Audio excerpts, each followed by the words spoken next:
Good evening. Thank you very much. And welcome to Ponte Politique, this wonderful Sunday of the 14th of August, 2022. We're continuing with our interesting discussion of a talk about hair.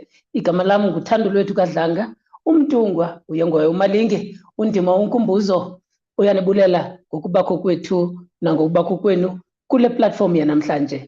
If you are watching with us anywhere else, remember the first thing that you must do is you must follow us and click on YouTube at Ponte Politique and ensure that you are subscribing with us because we need you to follow us and to ensure that we continue to this encouraging and educational platform of Ponte Politique that is happening on Sundays. We are also there available on Twitter.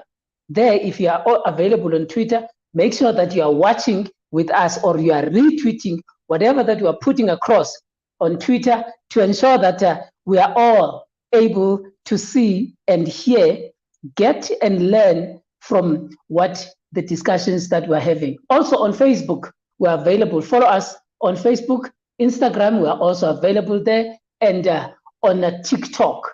Today, we are continuing with our discussion. Remember, last week we were speaking about we had introduced what we were calling hashtag talk about hair, the aspect of talking about liberation women, liberation struggle women, because what we have picked up over the years in the culture of South African politics or in the political culture of South Africa, there has been this tendency of, I would say, let me put it like the tendency of erasing the voice of women.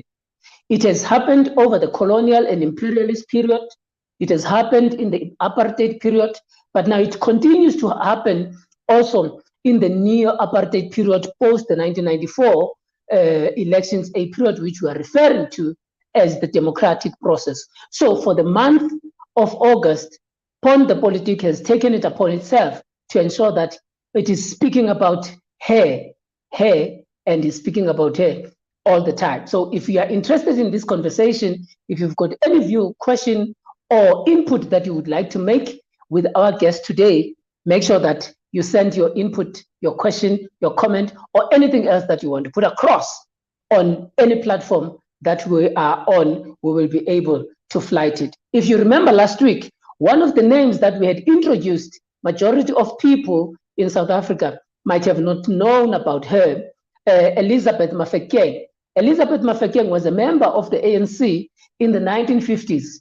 She was in PAL at the time, a very strong unionist and a very strong leader of the ANC Women's League. She was actually the national deputy president of the ANC. And unfortunately, over the years, the name of Mama Maxeke has not been extensively and put across into the popular discourse of South Africa. As a person who is aligned to an Africanist discourse, when I was doing my research, I actually found out that the only riot that is prominent in South Africa's liberation historiography is that of Polko Uprising of November 1962. You asked me the question, why do you think that is the prominent riot, the one of 1962, when actually there was a riot that was taking place in 1959 that was revolving around this phenomenal woman, Umama Elizabeth Maxeke? Well, that is not my responsibility, but Ponte Politique wants to ensure that we speak about these women of liberation, but also at the same time, we don't only speak about those that are in the past, we speak about also those that are also with us currently. So today, we've got a wonderful guest, the president of the ANC Women's League, a former minister in the South African cabinet, Umama Bathabile Dlamini. Umama Bathabile Dlamini, abanye they say, Gusisbata. So welcome, Mama Bathabile, into Ponte Politique. Siyabulela for being part of this conversation.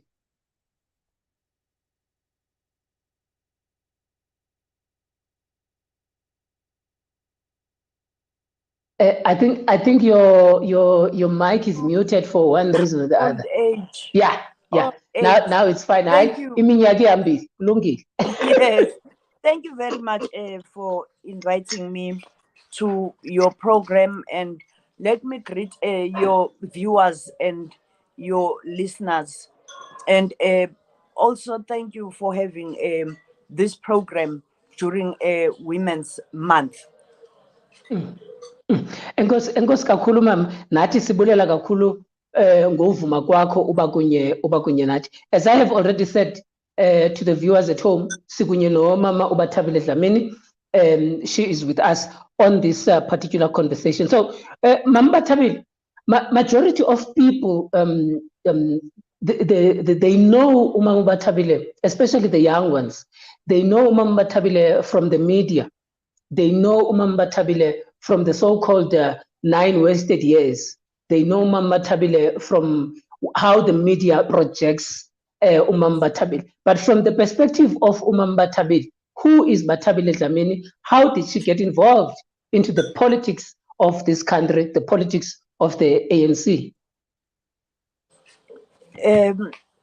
Thando, Mama Bathabile Dlamini is a rural girl who grew up in a rural area where though we were staying in a mission, but we were surrounded by farm areas.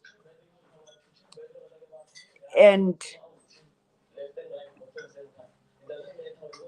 so you understand all the suffering that was there. We used to fetch water from the river.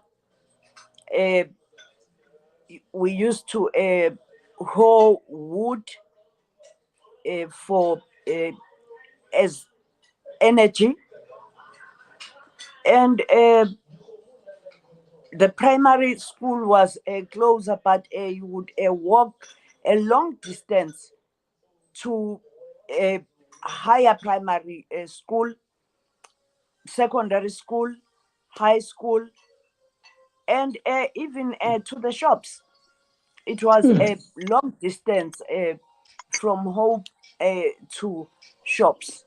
And I stayed with a very vibrant grandmother who used to fight for her rights at all times. And then when I joined my parents in Pietermaritzburg, I already knew about our lives as Black people.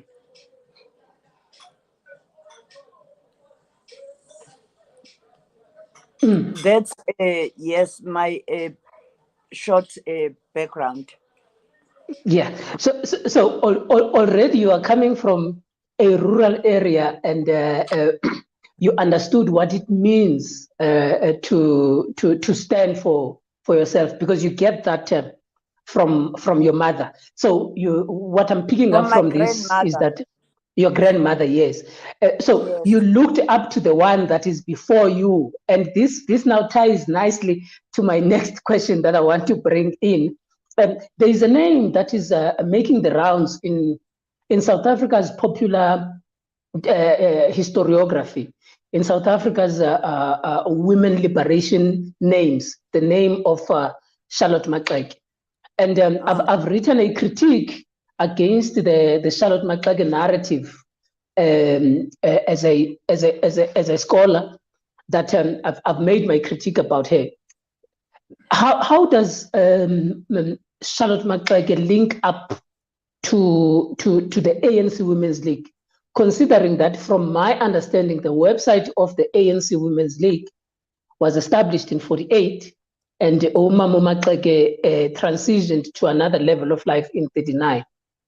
Just help us to understand that that dynamic there.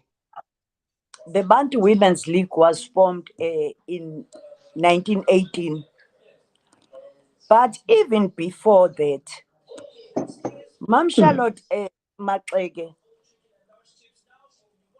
was already in the African National Congress.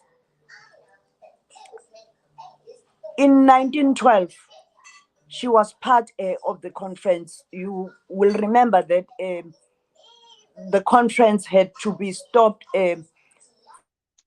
for some time, and they discussed why Charlotte Maxeke was there at the conference. She was not alone. There were other women outside, like Obama, the whole Kuma, that supported her, wanted to see what was going to happen to her. And they waited there, and there was a conversation in the conference, and there was agreement that she should sit in the conference, but she did not have voting rights. Okay. And then even before that, she had assisted the leadership of the Native Congress to make representations about the lives of Black people and their sufferings to Parliament. They used to have standing committees. She had served in those standing committees. But because of patriarchy, when they go to the conference, I love Chief Albert Luthuli and Mam Nogutela Luthuli for the role she played in the struggle, for the speeches she prepared for Albert Luthuli, for raising funds for the establishment of Inanda. I love Chief I love Langalbalele Dube. I'm talking about Langalbalele Dube. Okay. For her role, for his role in the struggle. But listen to this. A woman that is present in the conference is asked, why are you here? And the very same conference elects Langalibalele as its first president in Mangaung. And he was not at the conference. But from there, the promulgation of the 1913 Land Act, Mam Charlotte started organizing marches against that promulgation of the 1913 Land Act. And what is outstanding about her is that she was able to bring together women from all walks of life, and she was fearless, Charlotte Maxeke. And that is why at some stage she organized a march to Cape Town. And one of the presidents, I think it was Khubusana, he was the president of the Cape. And then President Khubusana writes a letter to President Dube to say, hey, what are these women coming to do here? And President Dube says, the only thing I can assist you with is to ask to them that you join them and you become part of the delegation. But that they cannot come. These women are unstoppable. But you then talk about the Women's League in 1948. Yes, ma'am. You know, when Charlotte became the president of the Bantu Women's League, she was already a probation officer. But when the leadership of the ANC decided that, okay, women can be full members of the ANC, they say Women's League have a correct meeting. And Okay. then in that meeting, they elect someone else. They do not elect a Machalot, and they say because she has a lot of work. And amongst the things that are mentioned is her work as a probation officer. You see, Okay. they were putting her because it was not easy to handle her. And when men cannot deal with a woman who understands the issues of gender and power relations, they push her away. So she was pushed away because she was a firebrand. And Machalot started with the issues, the non-racialism, before they were written down, that the ANC was a non-racial organization. She was already addressing meetings of organizations that were multiracial at the time. She was already dealing with the issue of ethnicity, and she had started her own working with others from Wilberforce University. They had started their own church where African people could worship together. So she was an illustrious woman. And I can imagine it was difficult for the leadership of the ANC to accept that there was this outstanding woman in the African National Congress. Actually, Charlotte is one of those women like Mam Winnie Madikizela Mandela, Mam Albertina Sisulu, who could have been the president of the African National Congress.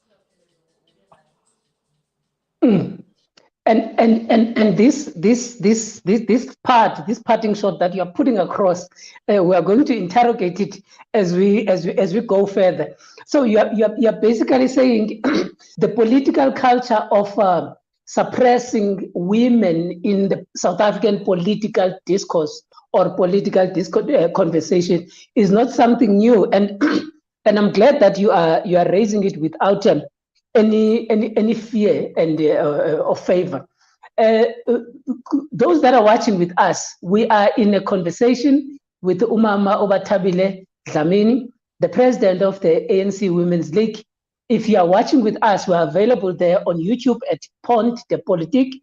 You can send us your comment, your question, or your input. We will put it across to Mama Bathabile. And we see those that are also liking the video on Twitter, Songezo Boy, Sisopetse, and others. We are seeing you for watching with us. Thank you very much.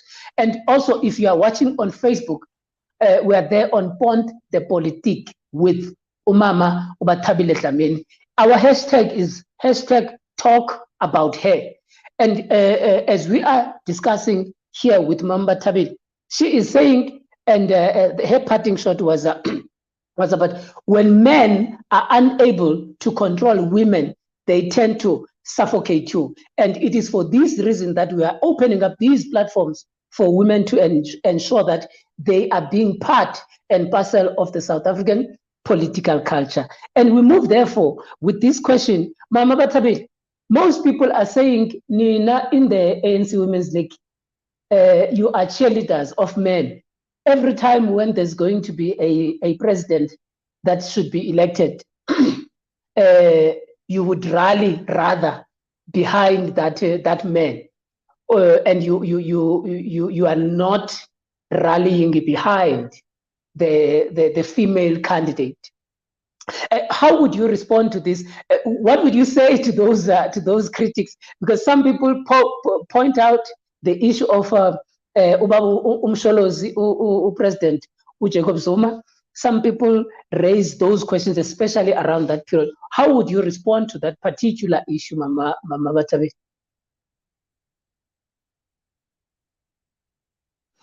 siphinde ithi ndikuvule. I'll That's start okay, right? by saying I have personally identified areas where we have missed opportunities.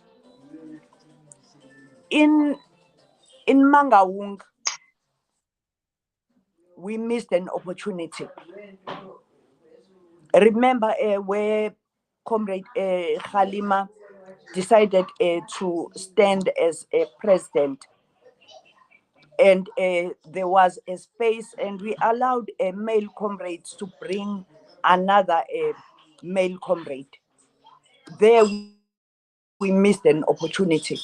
We could have had a woman deputy president that time.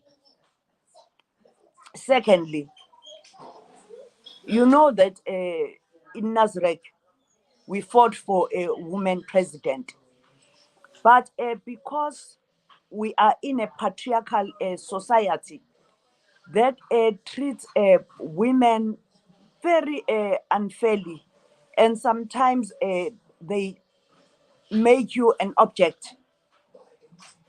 The candidate we came up with was defined in terms of her partnership or marriage, and people forgot her excellent performance in government, and that she was a student leader with comrade Steve Biko. People forgot that she was the chairperson of the AU, Minister of Foreign Affairs, Minister of Health, with a good struggling credentials. They forgot about all that. So we have come up with a woman candidate, but also politics evolve, and women grow gradually and understand issues of power and gender relations.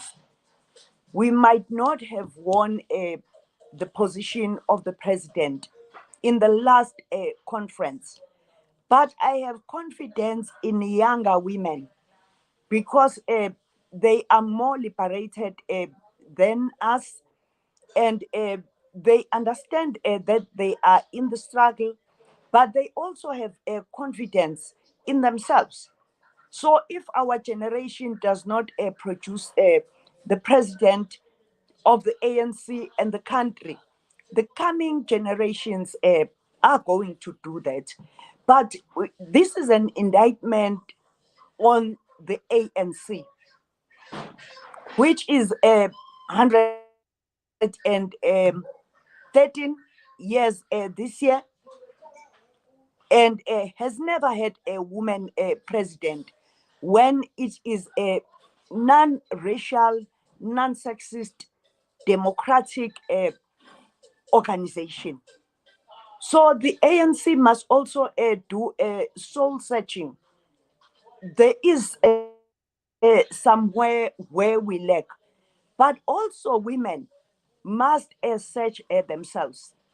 In the last 2 years, the membership of the ANC was 60% to 65% women. Yes, I agree, women are not homogeneous, we are heterogeneous. But why has it been difficult for us to have a woman president when there are more women in the ANC? But also, South Africa has 52% women, and we've not been able to fight for our dividend as women, because the democratic dividend should be 52% for women. And some of the reasons is because we are not able to translate this 52% into a reality. But I said we are evolving. And as we grow, we are going to attain what we want. But also, one of the things that was raised by Comrade Nomvula last week on Twitter Space is the issue of our constitution that embraces multi-party democracy. Are you saying now the constitution of the country or the constitution of the ANC? Of the country. Of the country. Okay. It embraces multi-party democracy. And if you are a patriarchal country and you have multi-party democracy, you are going to have organizations that are dominated by men, where women are always taken as followers, not as leaders, because this has been happening in all organizations. Where you see women as leaders, they are dealt with quietly by those organizations. Look at what has happened to Lindiwe. Look at what has been happening to Makosi. Look at Mampele Rampele and other women that are leading in their own right. They have been pushed out of positions because they can't deal with negotiations, and because men think that they must always lead. And also, we are part of the patriarchal system. We grew up in a patriarchal society, and we have to do a lot of work to try and ensure that when we talk about the democratization of our country, the issues of women are not left out. They become part of democratization, so that women can be part of leaders of the country. So you're basically at the same time you're raising an issue of a societal problem, but also at the same time a political, cultural problem. But what I've also loved with with what you've said, you have also accepted some element of saying we have missed the opportunities, and I love that, because a good leader must always acknowledge when they have misstepped on, when they have done wrong. We've got some few comments and questions that people would like to pose to you, Bathabile, and I'm going to run them through to you. I've got Usis Muhau Peku. She is raising the question and she's asking, the bigger question is, why do women prefer to join factions than often work against them?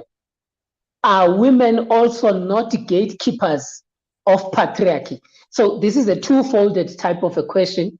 Why do women prefer to join factions instead of working against them? But also, isn't that process also a cause of saying that women are becoming, therefore, gatekeepers of the particular patriarchy that you are raising, ma'am?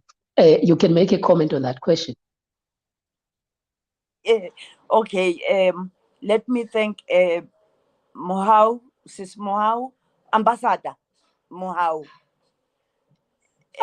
Ambassador, yes. And I think the our guest has just lost connection there for one reason or the other. Let's just wait a bit. Immediately when she comes back in, we will flight through those questions and those comments. I see your questions, I see your comments, and I see all those people that are putting on and sending us some love. And also there are those that are saying greetings to Umama Bathabile and those that are liking the conversation. Let's just give each other a few minutes. I think she has lost connection one way or the other. But what we are discussing, and what was very interesting for me in the previous point that Bathabile was raising was that they, as women in the ANC, have missed an opportunity. And this reason of missing this opportunity could be as a result of many things. She points out that the issue of society, she points out the issue of political culture, she points out the issue of also that women, those that were maybe their age and older ones, might have not understood the power dynamics of the gender power dynamics. So I think there are various things that she has been raising, and they are very interesting. Let's just wait and see if she is going to be coming back with us. If you are watching, make sure that you send those comments. Make sure that you send those questions. This is supposed to be an interactive conversation. And Bathabile, we seem to have lost her on that. So Bathabile would be coming back and answering those questions. So if you are watching with us, we are on Pont the Politique on YouTube. Make sure that here is it, yeah. Make sure that you subscribe, tell your family and your friends, and that your friends must tell their friends, that they tell their friends that Pont the Politique is on. If you are also available on Twitter, there we are. We are on Twitter. We are also Facebook and on Instagram. So yeah, Bathabile is reconnecting, and she will be further engaging with us on this matter. Mama, we had disconnected. We're not sure what might have transpired, but we understand technology. They said it's hot. The phone is hot. Oh, okay. No.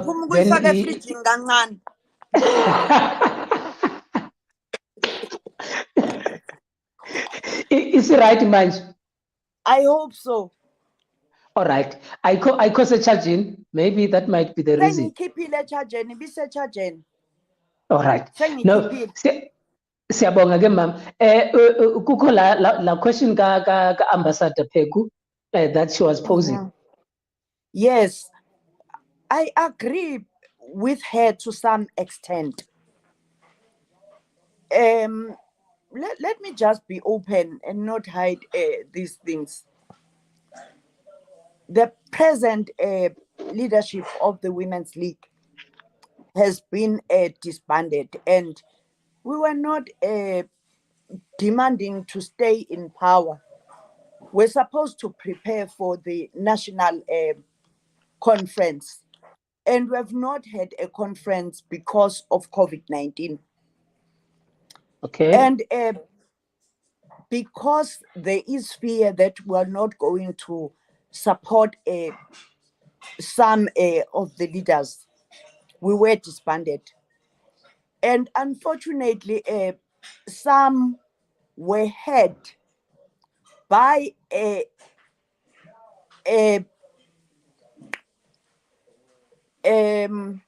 waiter, okay, discussing this matter with the leadership, and that waiter is a member of the ANC. Wow. She came to tell us that, look, you're going to be disbanded because these women were sitting with the leadership. But also, the past president of the Women's League convened a meeting, and they planned about how they were going to destabilize the NEC of the ANC Women's League, and recommend that we get disbanded. That was led by women. And why? Because they want a particular leader to be elected at conference. So already people are counting people that will vote for them. And people that must be removed are women. And that was done by women to other women. And they said we had differences. We were fighting. And for God's sake, even the ANC is fighting. So because you can't fight every day. We have sometimes to keep quiet, look at them, continue with what they are doing. But we are going to report to women. We won't keep quiet about this, and it's going to remain a part of their history that they disbanded us because we've been saying we want a woman president. So basically, women become gatekeepers sometimes. No, I hear you. And Ambassador Pegu, and Ambassador Pegu adds, and she makes an another interesting input. She says some of the things that you are raising, they cut across women's movement. It's not like the ANC alone. We've got another question, Mama Bathabile, for you as well. It's a little bit long, but I'll try and summarize it.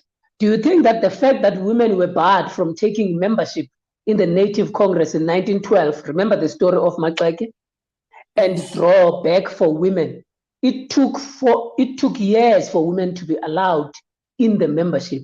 If Maxeke passed on still fighting for the membership into the ANC, don't you think this is the culture? Don't you think this is the reasoning, or this is the culture that has been embedded on women to constantly elect men to be part and parcel of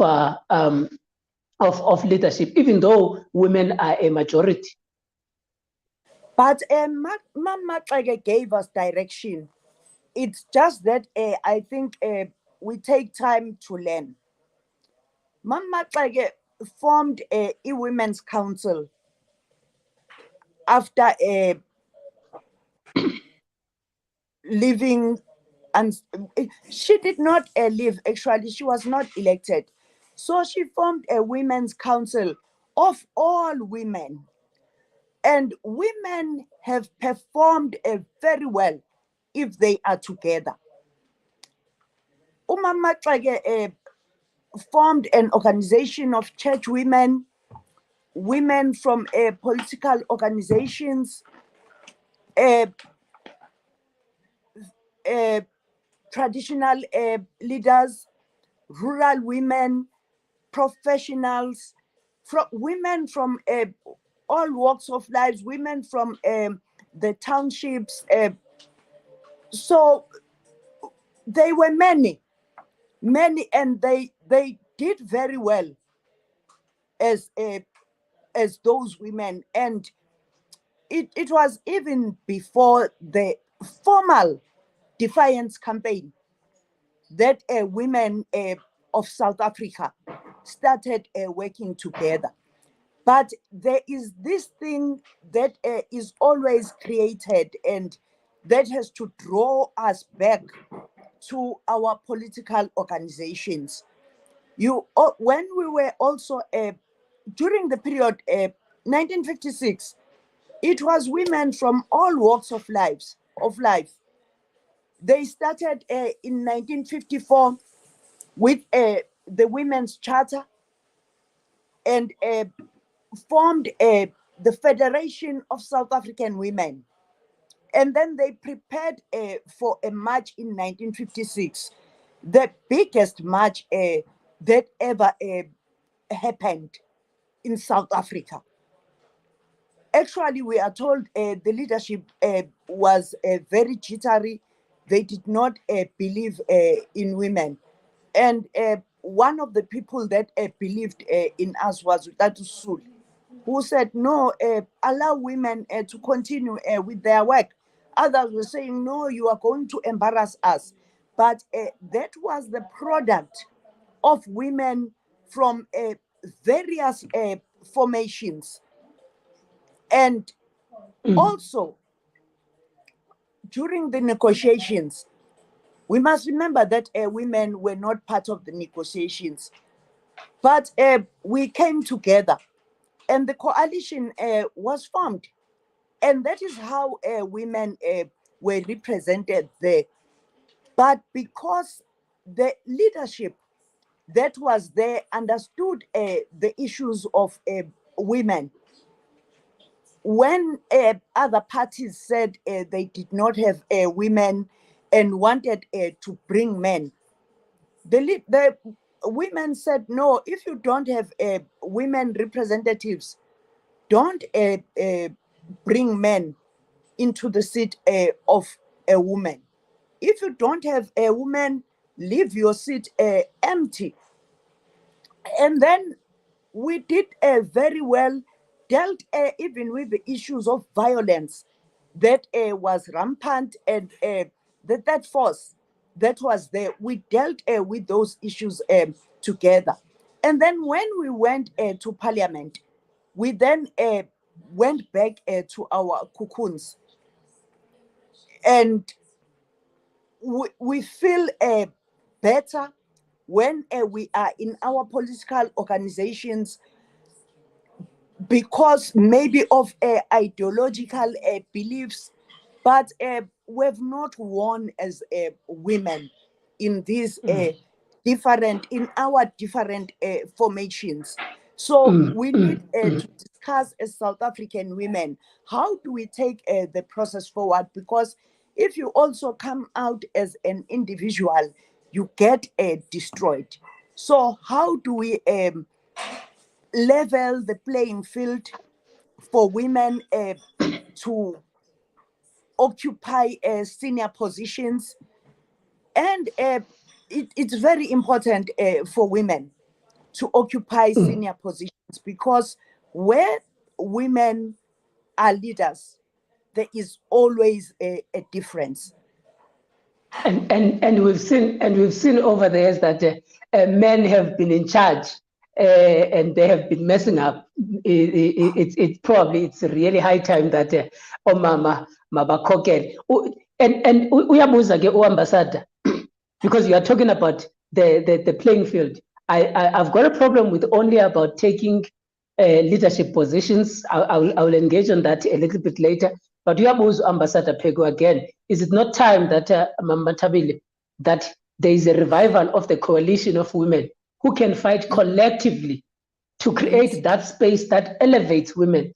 Not only, this is my critique now against you, not only to take over the leadership positions, but also to elevate them to a position where they can decide. Because there's a critique and some political analysts who are saying there's a premier in KZN, she's a female, but next to her, there is a head of business who is a premier. Now, what would you say in that in such a dynamic?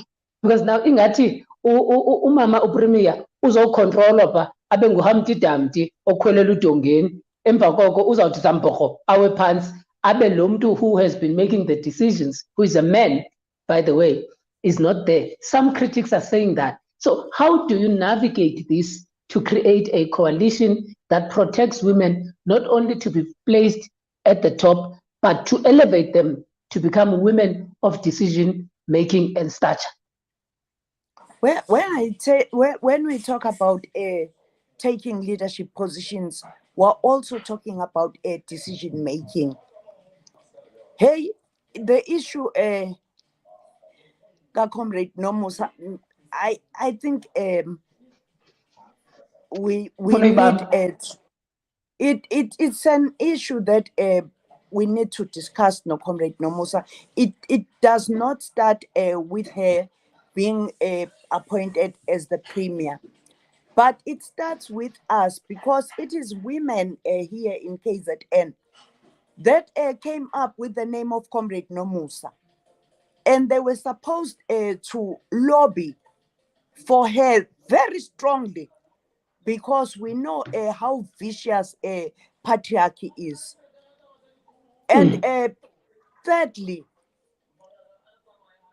there at the conference, the comrades were supposed to at least break ranks and just support her for nomination, give her an opportunity. But the way the organization is structured, much as we are many, starting with delegates from branches. Mm. And branches taking decisions on issues of leadership. And there is a block voting. Okay. So block voting, you follow the mandate from home. You cannot break ranks. And those are all the issues we have to look into. They are many, and we must try and grapple with.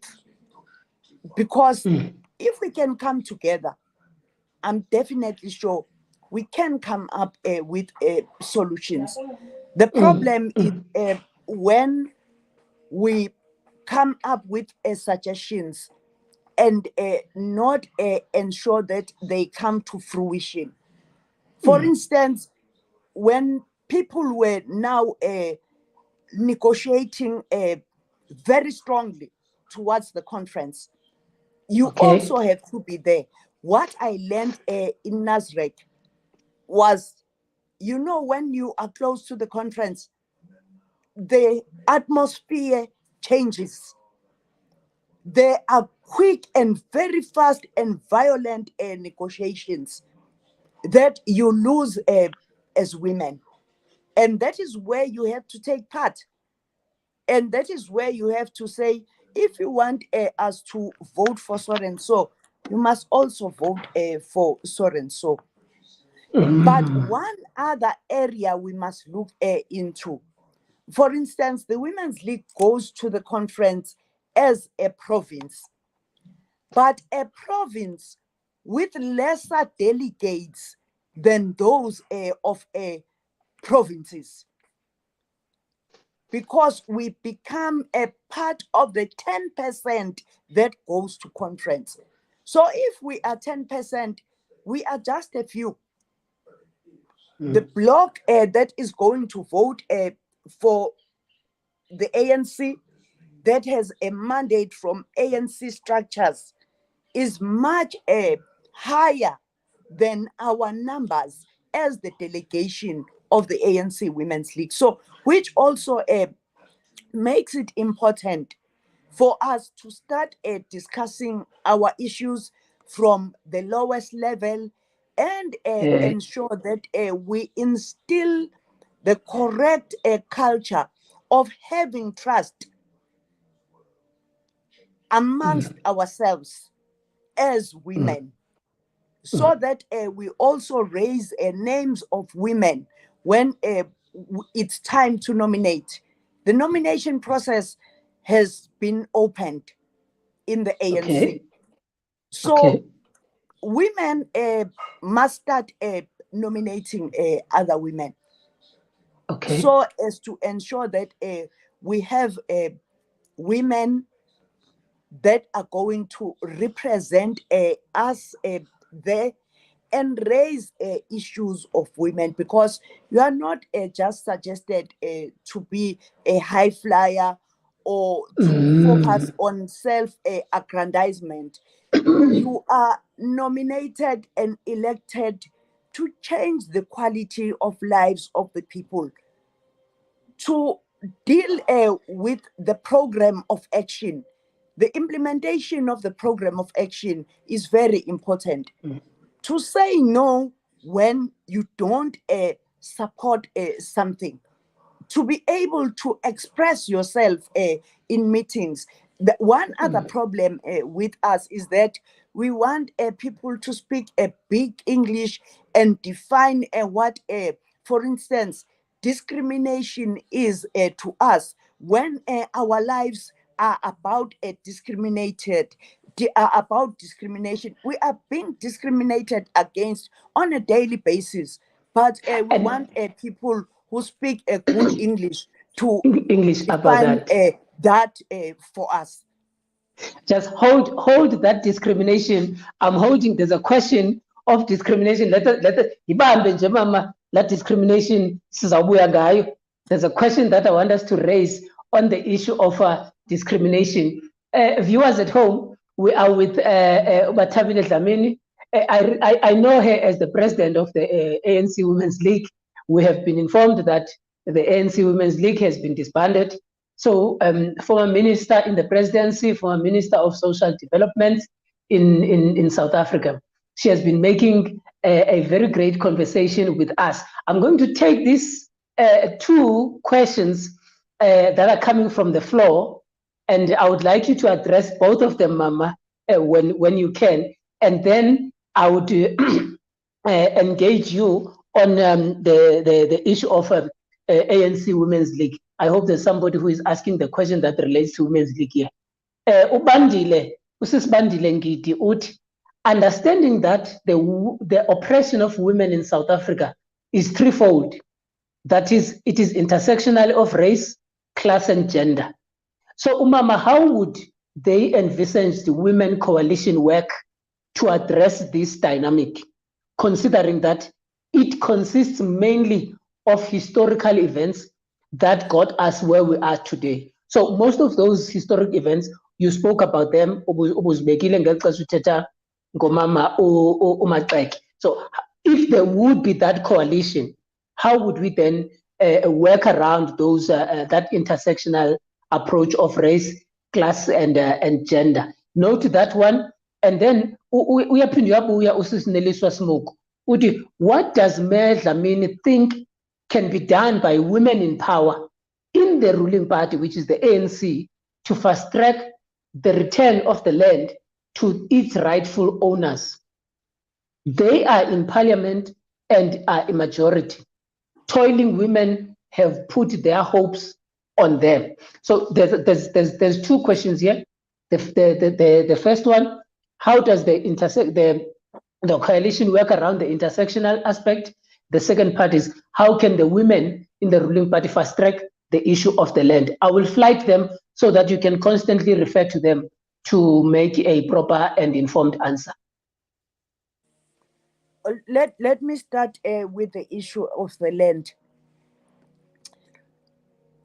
I think what we did last year as the ANC Women's League was to make a contribution into the bill that deals with the issues of the land. And that bill is in, those amendments are in the website.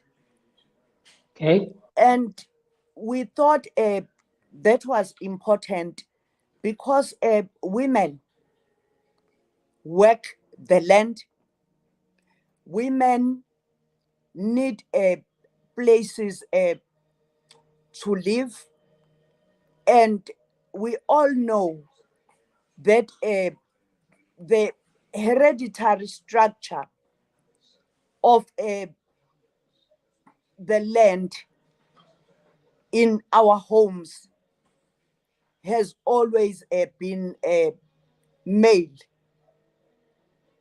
It does not count on you, for instance, when you are not married or when you are divorced. So the land has always been for men.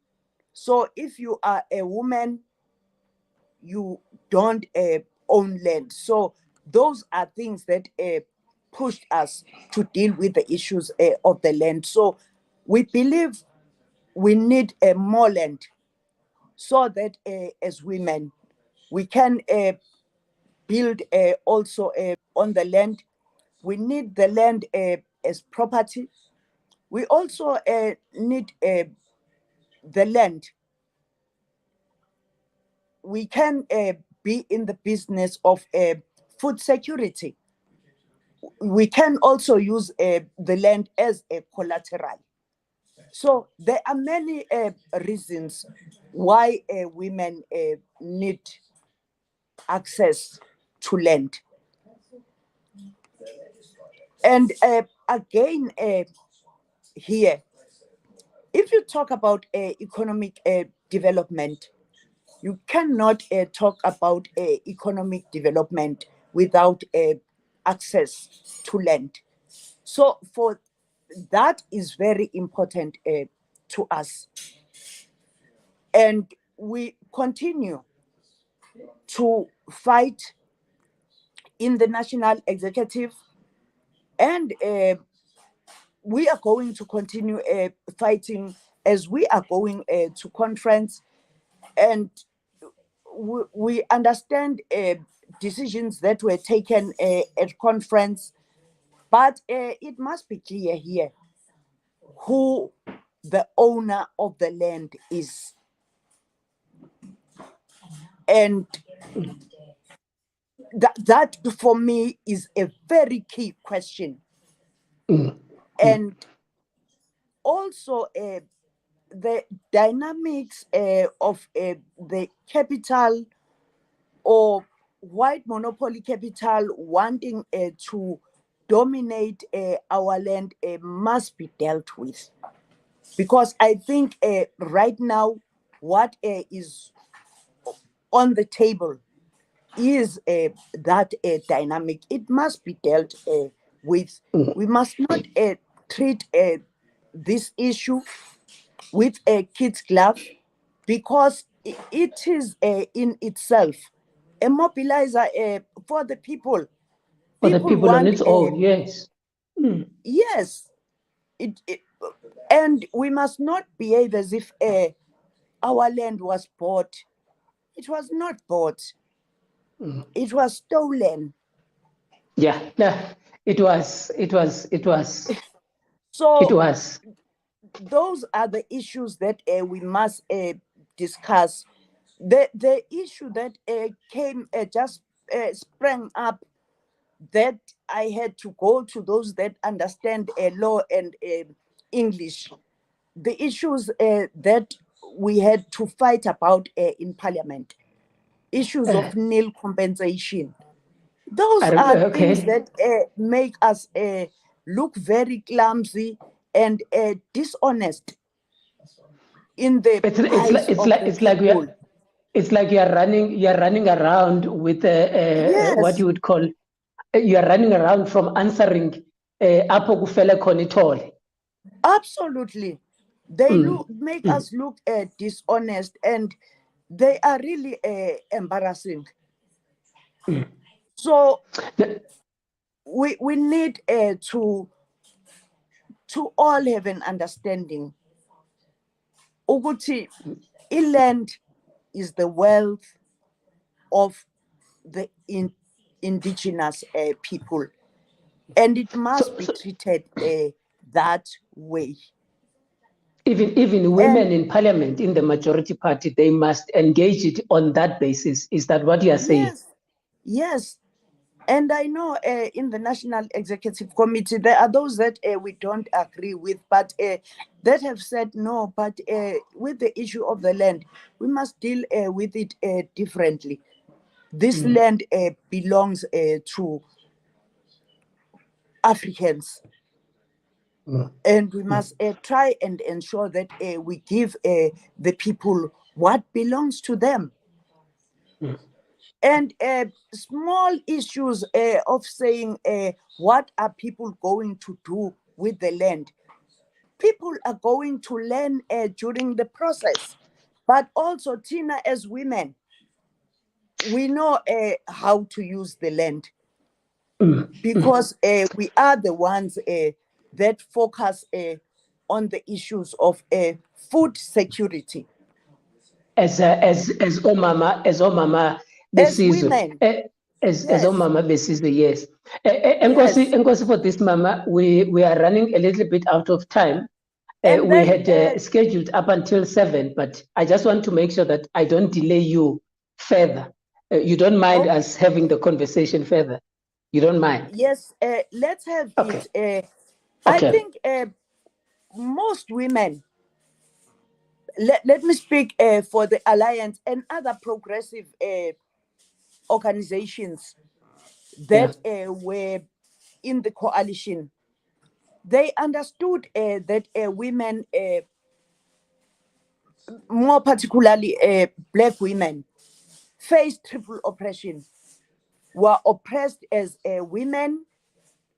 We are oppressed as Black women, and we are oppressed as working class women. And so everyone is clear on that issue. So even the charter for effective equality that came from the coalition that was presented to Madiba is very clear on the three issues of race, class, and gender. And we know that there are many problems we are facing today because we are Black women. We know that we grew up poor because we are Black. We know that there is inequality because we are Black. We know that we cannot find jobs because we are Black. So the issue of race is very clear. Even those that join us from other racial groups understand the issues of non-racialism. And they understand that, yes, women are motive forces, but women that stand to benefit from the struggle are more Black women, because they've been oppressed for a long time. We know and that is a historical problem. It's a historical problem. And then let's take a issue of working class. We know that our work or the free labor is not put in the GDP because it's done by women, and more particularly Black women that stay at home, do the work, but it is not counted in the GDP. Those are issues we understand. We understand that there is the issues of equal pay for the value of equal work are not yet here. They are not legislated. And people that are paid peanuts are Black workers. Black women. We know, yes, Black women. And we know that because you are a woman, you get pregnant, and the labor force sector is not prepared for a woman to give birth and then take leave and go to work. There is no ECD at the workplace. Okay. And that is why some young women have taken a conscious decision that they are not going to have children, because they know that whilst you are on leave, there is going to be a training at the workplace. And when you come back, men that we were behind you are now on top of the ladder. So the system itself is designed to oppress the women. Yes, to oppress women, more particularly Black women. And the problem is the system, and therefore the system must be dealt with. It brings us therefore to a next input that Ambassador Pegu is talking about. She's talking about a structural or a systematic problem. She says, into your point that you were raising earlier about your delegation status in the Congress or in the conferences of the ANC, if 10% is the extent of representation of the ANC Women's League at the conference, this is a structural issue. Has there been an effort to change this in the constitution of the ANC? And all parties, by the way, can learn and benefit from this. So has there been an effort to change this structural issue, this systematic problem, ma'am? I think it's one of the issues that we've looked into and agreed that it's creating problems. And I take Ambassador Peku's point. It's a valid point that we must raise in the ANC. It's a good point. I agree fully with her. Therefore, you are saying in agreement that issues that are structural, they must be dealt with structurally so that they do not continue to create a problem. I hope before I pinned Buyele Koba Bushushu. We are almost there. We are almost there.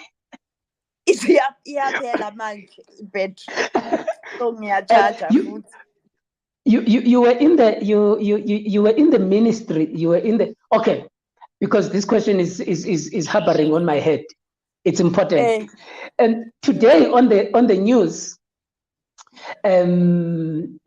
discrimination. We're back to that discrimination on the newspapers of today. We've heard that the Minister of Finance has been charged, or somebody opened a claim. A woman from a spa in Limpopo opened a claim and a case against him, the Minister of Finance, Enoch Godongwana, that he sexually assaulted her. And the response of the minister in the official statement says, I quote, I deny this allegation. I could have never sexually assaulted her because at the time when I was at the spa, I was with my wife, close quote. Now, does that mean just because the minister was with his wife, the wife, he could have not discriminated against or sexually assaulted this woman? Does that imply that therefore there are many questions that are coming through with this victimization? Does the minister even understand what it means to be discriminated against from the perspective of women? Is this the political culture that is a problem in South Africa, where men, just because the wife is here, is not saying anything, you can bump and hold the buttocks of another woman just because you can? What would be your input in understanding this problematic dynamic of discrimination and big English? We come back now to that question, Bente Masibambe. We are knowing, not closely, we are not very close, but knowing the wife of the minister, he cannot do that thing in her presence. Okay. There is, I think, there is the truth that is hidden from all of us. All of the. It will come up as time goes on.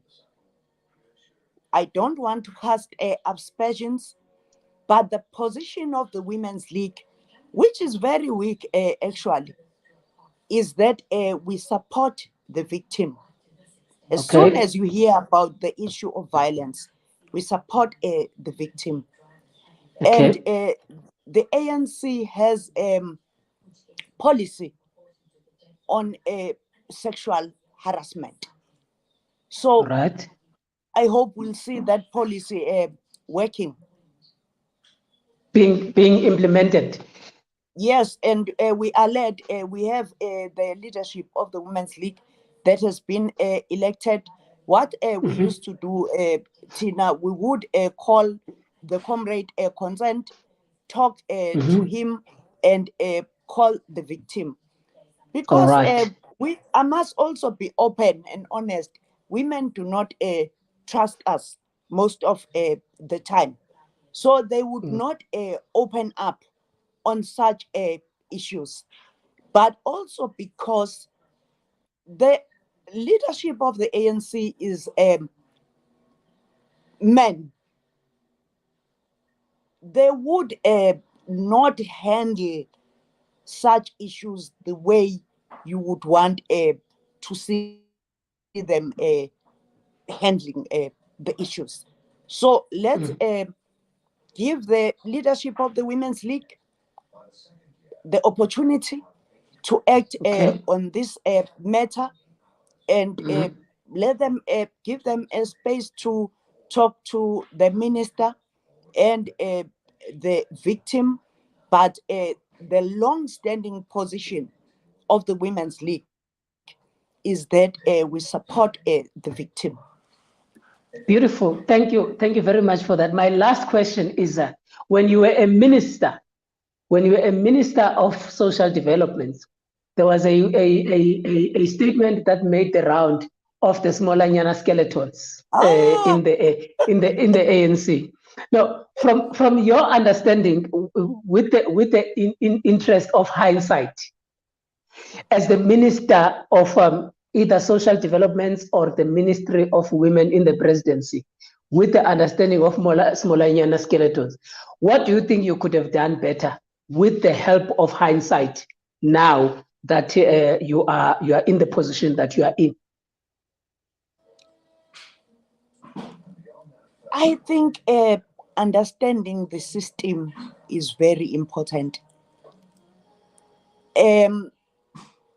You know, I sometimes think about some of my encounters. I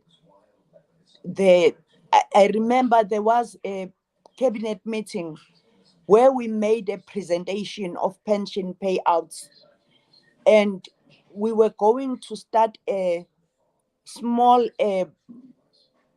health shops at a local level that were going to be owned by women and the youth, where people were going to get their pensions from. And secondly, where people were going to be buying, so that the economy could take rounds in communities, stay for some time within communities. And another woman said, why are people going to be forced to buy in townships? And then I think you must understand the people you work with, their determination for what you are fighting for. You should not just take for granted that, because we are comrades, we want economic freedom in our lifetime. All of us, we want black entrepreneurs, we want women cooperatives. No, that's not it. It should never be taken for granted. You must know the people you work with, understand their agenda before you work very hard, just move forward, because they are going to try by all means to block you. Ask me today if I can go back there. It's not my wish. Up until I understand that we are all committed to the liberation of the people of South Africa, to changing the quality of lives of the people. Once you get that assurity, you can continue working with people and then grapple with issues, the real issues on the ground, not with people that play men instead of playing the ball. Hiding their Smolanyana skeletons in the process. Yeah. Mama, what would be your advice to the nominations that are taking place to the ANC Youth League? I see the forerunners are young women. What would you advise them? that they must work together. It doesn't matter whether they have differences, but they are going to win if they work together. If they work as groups, and what Ambassador Peko said, that our weakness is that we want to lock ourselves into factions of men, and only men end up winning.